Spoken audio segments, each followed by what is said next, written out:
Everyone, welcome back to the Showing Up to Life podcast and YouTube channel. My name is Art Burns, and I'm really excited to be here with you for a sort of impromptu session here. I have myself about 45 minutes in between a couple of appointments here on what is my Friday afternoon, what is Sunday for the rest of the world, but Friday afternoon for me.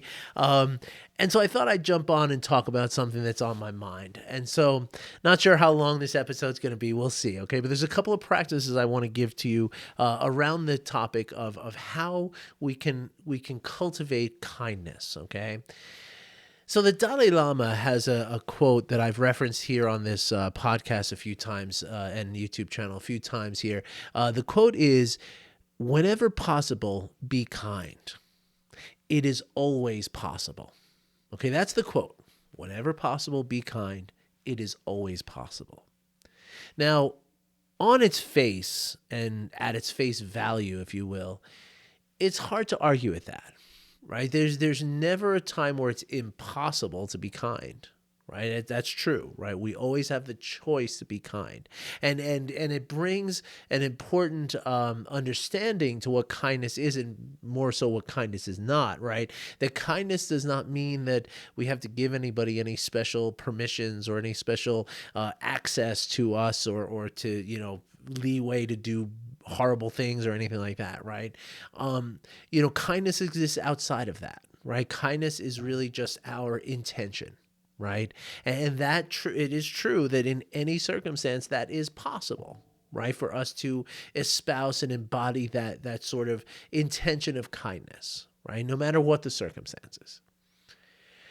But just because it's possible does not mean that it is available to us, and it does not mean that it's possible for everyone. Let's put it that way, right? Because to say that it's possible in the abstract, right, it's hard to argue, right? But when we put it into the context of people's lives, it becomes more nuanced. It becomes much more complex.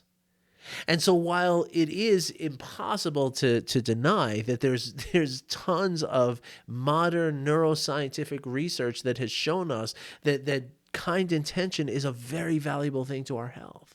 It's very positive for us to be kind, not for any outcome of our daily life, not because we get more candy from people or something like that, but just because it's good for our system, right? And because the opposite of kindness is bad for our system, it's damaging to our system. So a kind intention and an attitude of kindness, and as we talk about in this culture of mindfulness, loving kindness, right? Which is just the feeling that I love the world and everybody in it, and I just want everybody to be happy. I just want to be actively kind, right? It's an active participation. So it's impossible for anyone to deny that that's beneficial to us, because there's just unambiguous research now that's been done that shows this. It shows it on a neurological level. Shows it on the level of the anatomy in terms of the vagus nerve and our ability to regulate ourselves, the ability to stay open for human connection and social engagement, as Dr. Stephen Porges talks about it in his polyvagal theory. So it's impossible for anyone to say, or it's not impossible for them to say it, but it will never be true for anyone to say that kindness doesn't matter, right? But what's also not true is to say, or what is not true is to say that everybody should be kind all the time, or that everybody could be kind all the time without difficulty. Let's put it that way. Because, like I said, it is nuanced and it is complex, right? And it becomes even more nuanced and more complex for someone who is in a situation where kindness feels dangerous, because kindness, there is a certain vulnerability to it, right? When we are practicing kindness, what we're really doing is we're opening our heart.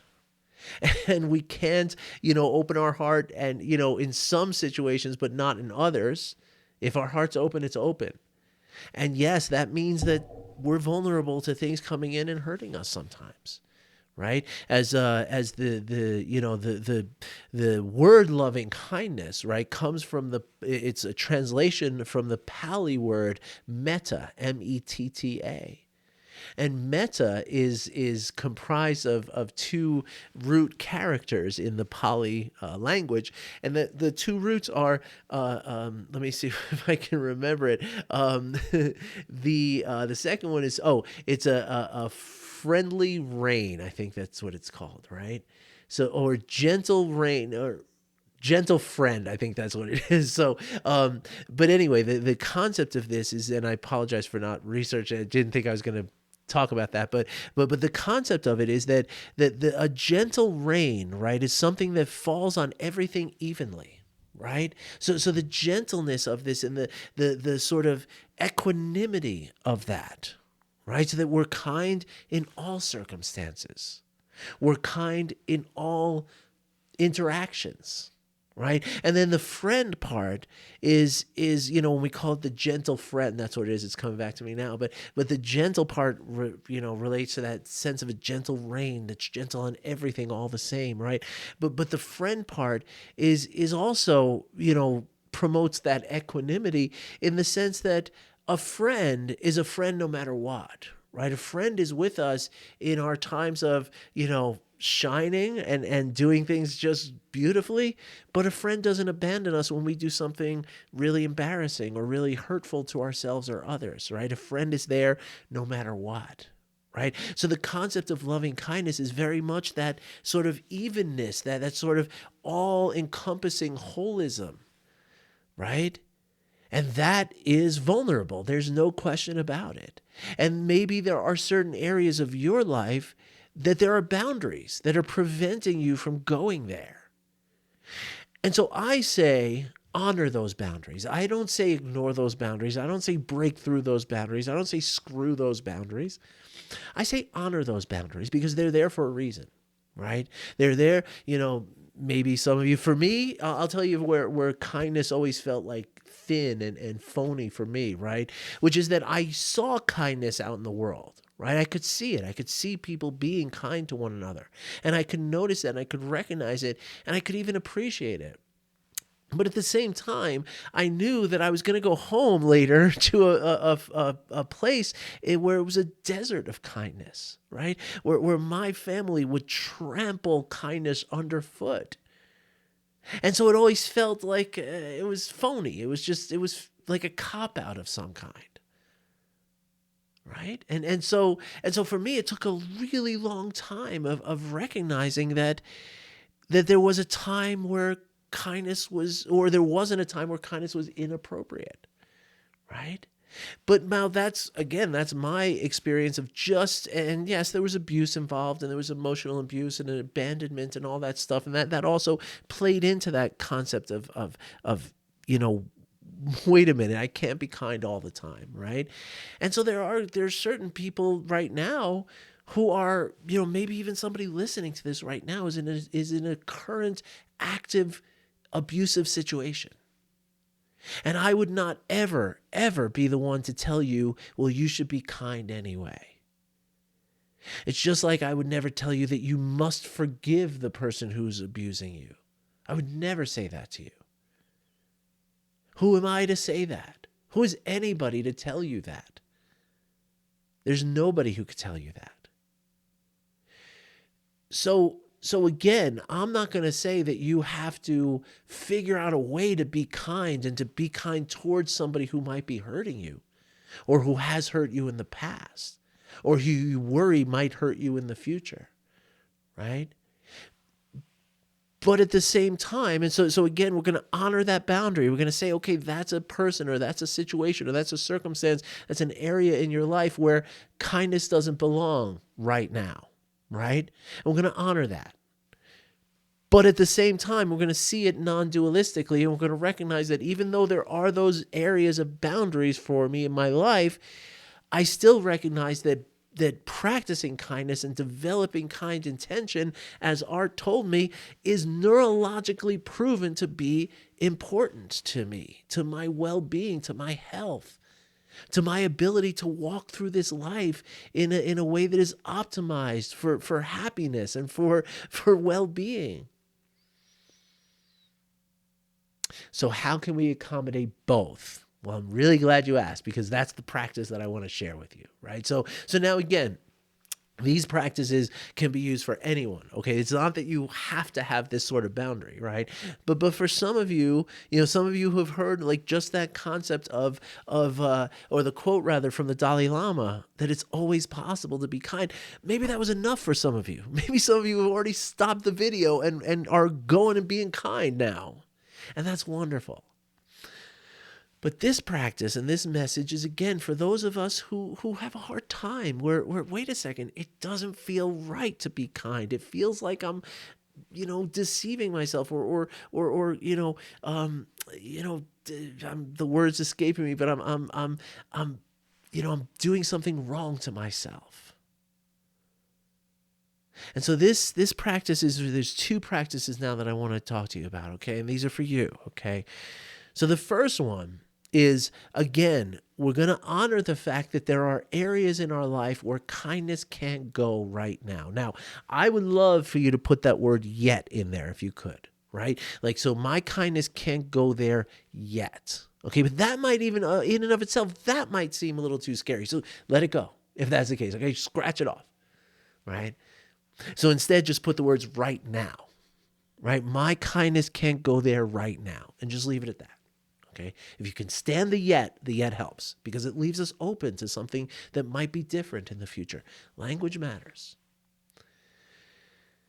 So now, it's okay, though. It's okay that there are areas where kindness can't go right now. That's okay.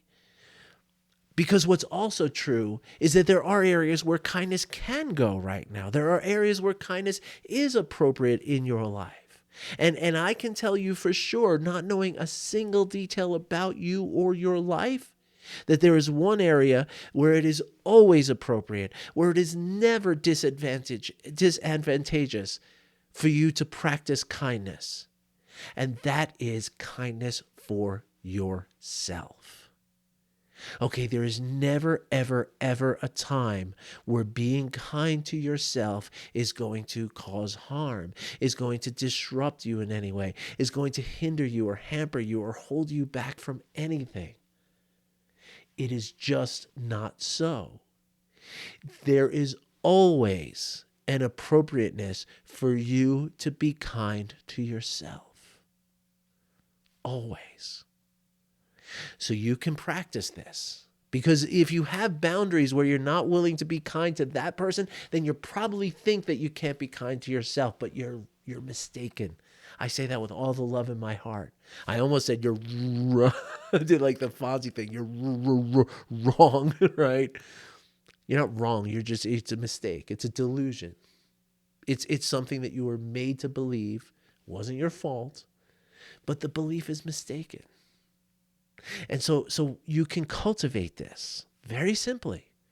So for the next 2 weeks, okay, I want you to take 1 minute every morning, okay? Now, if you can do this on its own, right, sitting on the side of your bed, close your eyes and just do this, best, right? That's best case. That's best practice. But if you can't do that, I'm not going to let you off the hook so easy. If you're too busy to do that, if you feel that you don't have a single 60 seconds to spare for yourself, which you do, but if you feel like you don't, that's okay. Do this while you're brushing your teeth. Okay, so you're not getting away with it, okay? All you're going to do is for 1 minute, you don't have to really time it if you don't want to, whatever feels like a minute, for 1 minute, you're going to repeat over and over to yourself the following 3 phrases. Okay? Phrase number 1, may I be well. Very simple. Phrase number 2, may I be free from suffering. Still very simple. Phrase number 3, may I be happy. Okay, that's it. That's it. Those 3 phrases over and over and over again for about a minute every morning for the next 2 weeks. Now, the important thing is, and this is why I'm not even going to tell you what's going to happen, right? I'm not going to tell you what to look for and what might, result from these 2 weeks, because that's the problem that most of us make when we set out to do something new. We're very unscientific about it, right? We start with the outcome and then we work towards that outcome. Now, the problem with doing this, twofold problem. Number one, we limit ourselves to that outcome, right? Like anything but that seems like it's wrong. So that's the only thing that we can ever hope to get out of it. And that's very limiting, and that doesn't make any sense, right? But then secondarily, or maybe primarily, when we're measuring ourselves against that, what happens when we feel like we're not doing it? We're beating ourselves up. We're making ourselves so upset and so just miserable. So don't think about the outcome. Don't worry about what's going to happen. Just for the next 2 weeks, and if you want extra credit, you do it both morning and night, okay? That'll be really good, actually. So let's make that the practice. Let's say 1 minute in the morning, 1 minute at night. It just changed it on you. So keep on your toes because it might change again. but for 1 minute in the morning, 1 minute in the evening, just repeating those 3 phrases to yourself for the next 2 weeks. Full stop. That's it. That's all you're going to do. You're not going to hope for any outcome. You're not going to expect any outcome. You're not going to look for any outcome. You're just going to do the process. And then we'll talk in 2 weeks. Okay? You let me know what you feel. You can let me know in the comments. You can send me an email. You can book a call. Now, the second practice, and this one's maybe a little bit more involved, let's say. Now, this would work really well as a journaling practice. Okay, really, really well as a journaling practice if you're interested in that. But it could also just be like a thought practice, right? Just contemplating. Whichever way you do it, I want you to set a timer for about 5 minutes. Okay. Now, if you're going to do it as a journaling practice, I want you to work from the same prompt every day for the same 2 weeks. Okay. The prompt is what was it? I'm sorry. I just had a little brain fog here. What stops me from practicing kindness is ... That's your prompt. What prevents me from practicing kindness is ... Okay. And then every day for 14 days, I want you to spend 3 to 5 minutes. Set a timer. Okay. And just write. Just keep writing. Even if you don't know what to write, just write. Art told me to do this. This is such silly stuff. I don't know what I'm doing. Just keep writing.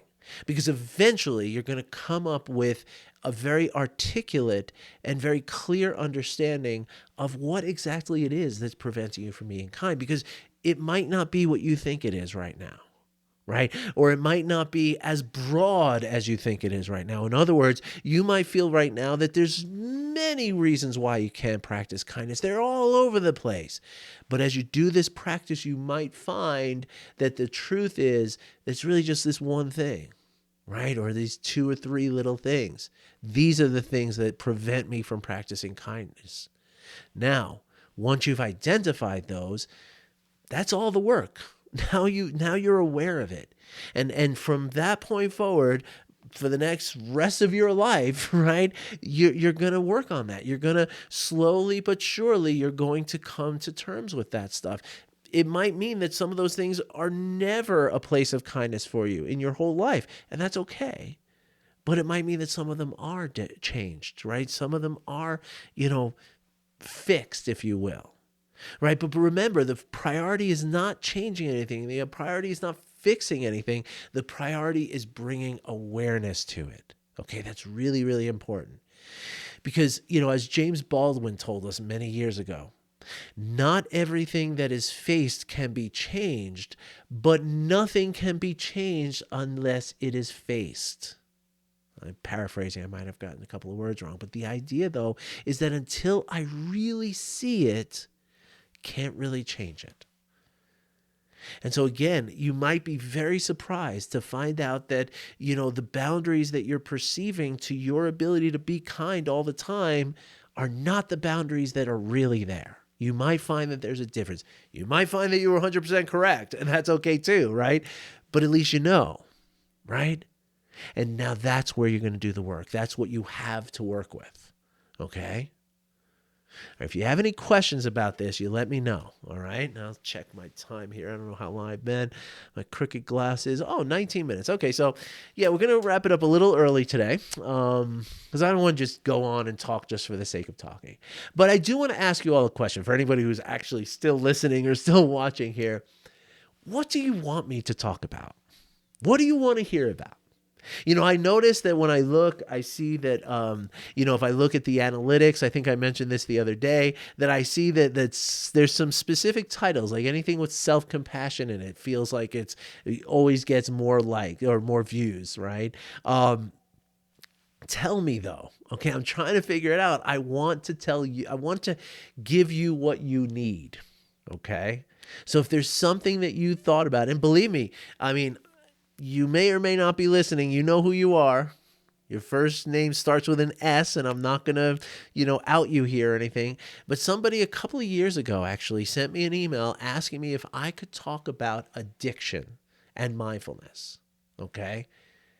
And this person sent me a message the other day, a few weeks ago, that she has, just through watching these videos, she's overcome some addictions.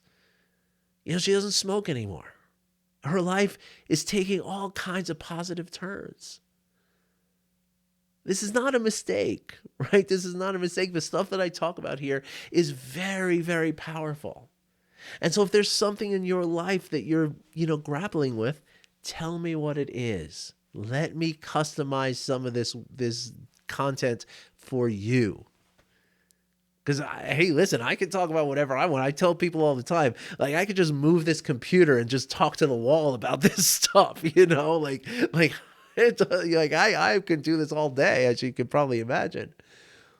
But I don't know if I'm going to talk about the thing that you need me to talk about unless I know what you need me to talk about. So let me know, will you? All right. Thank you. I appreciate you. I wish you well. And I hope you're able to get into these two practices that I've taught to you about today. And if you have any questions about them, please do send me an email, okay? art@artburnscoaching.com. It might take me a while to reply, but I promise I reply to every email I can. I try. You can also leave a comment or you can book a call. Okay, as you know, if you've heard me say, every single time I send out one of these videos, I send out a link to book a session with me. Now, the first session for everyone is completely free of charge. I've already covered the cost. So if you would like to talk about this in a more one-on-one kind of way, maybe there's something you really, a specific circumstance that you're sure is just completely impossible that kindness could ever fit into this, we could spend 45 minutes exploring that. I'm not saying you're wrong, but I'm saying that I will offer you the skills and the techniques to look at it a little more deeply and just explore it. All right? I wish you all well. Thank you for listening. Thank you for watching, and I'll see you in a few days. Take care, everybody.